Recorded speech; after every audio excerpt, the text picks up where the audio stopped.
Fait que dans le fond, au 19 septembre, je voulais juste faire une petite vidéo parce que, tu sais, dans le fond, moi, dans la vie, là, parti comme c'est là, va falloir genre que je calisse mon camp de ma province, genre. Que j'aille vivre dans une autre province canadienne, pis pour vrai, ça me fait chier parce que j'ai donné ma vie au Québec. J'ai donné toutes mes idées, man. J'ai donné tout ce que j'avais, tout ce que j'avais de meilleur. Puis ce que je me rends compte, c'est que le Québec est juste capable de prendre, de s'approprier la culture des autres. De prendre ce qui est bon, puis de te donner un tas de marge. Genre. Ce que je veux dire, c'est que moi, j'ai vraiment tout donné au Québec, man. J'adore le Québec, j'adore ma province, c'est chez nous ici.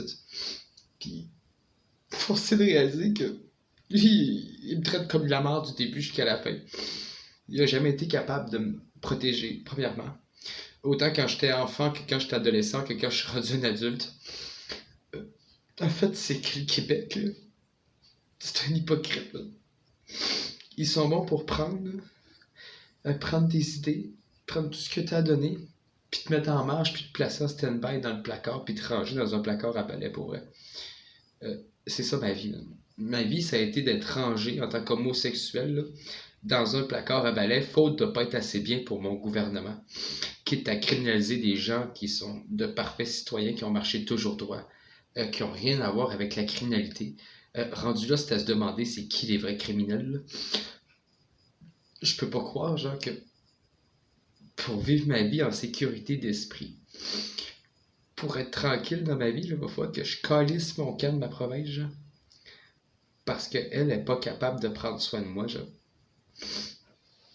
Et pour vrai, man, ça me débordit, man.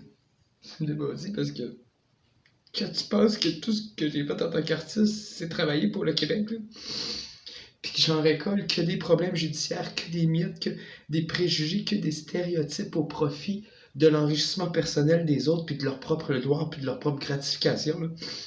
Ben moi, à travers ça, tout ce que je mérite, c'est de me faire dénigrer.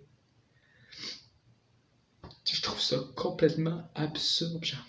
De devoir vivre comme un paria, de devoir quitter ma province pour aller vivre dans une autre province où ce qui fait moins froid, où ce qui a moins de danger de mourir de froid, où ce que, en tant qu'artiste, je vais peut-être être plus protégé, mais devoir expliquer à l'autre province pourquoi j'ai un casier judiciaire parce que le Québec, il viole lui-même les droits, puis la justice, puis s'édite nos propres droits pour se faire justice lui-même en critiquant les citoyens qui auraient réagi dans la défense de leurs propres droits et de leurs propres biens et de leur légitime défense de leur propre personne, réagit à de multiples attaques, à de multiples dénigrements, à une perpétuité de perpétuels gestes qui me condamnent moi, en tant que personne, à être un trou de cul pour le Québec, pour vrai.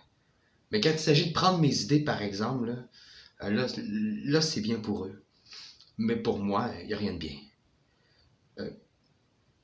Moi, je suis plus capable de vivre dans ce contexte-là. C'est complètement absurde. Je sais pas si les gens réalisent ce qui se passe au Québec, là, mais pour vrai, c'est grave. C'est grave d'en être rendu là, au point de écraser, de rendre malade. Je me picosse comme un oiseau, là, je veux dire, je vis tellement de stress là, que j'en ai plus de vie. Non. On me prend pour un terroriste alors que j'ai créé la recette de l'antibombe nucléaire. Vous irez lire. J'ai vraiment créé une recette pour contenir une explosion nucléaire. J'ai écrit des multiples poèmes pour mon Québec. On essaie de me faire passer pour un antinationaliste, une personne qui voudrait s'attaquer à la démocratie, alors que j'ai écrit de multiples droits, de multiples constitutions, même pour le Québec, s'il serait un pays souverain. Les gens qui veulent dire que je suis contre l'État, là, ben pour vrai, c'est des fichus souverainistes qui sont anti-fédéralistes, anti-constitution, puis anti-démocratie, pour vrai. Parce que pour que je sois un souverainiste pur qui aujourd'hui ne voit plus le bout d'un Québec qui devient un pays, que je sois rendu fédéraliste, c'est parce que le Québec il va pas bien maudit.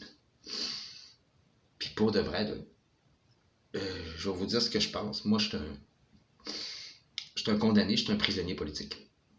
Du début jusqu'à la fin, là, je me suis rendu compte comment on me bernait sur mes droits, puis comment on nage dans l'illégalité.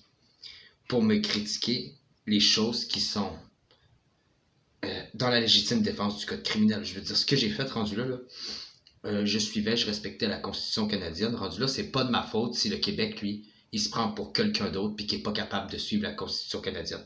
S'il veut faire son propre ordre, ben, qu'il fasse son propre pays, mais en attendant, il n'a pas le choix de respecter les droits du Canada. Puis malheureusement, j'ai l'impression que ça ne lui porte pas à cœur de le faire.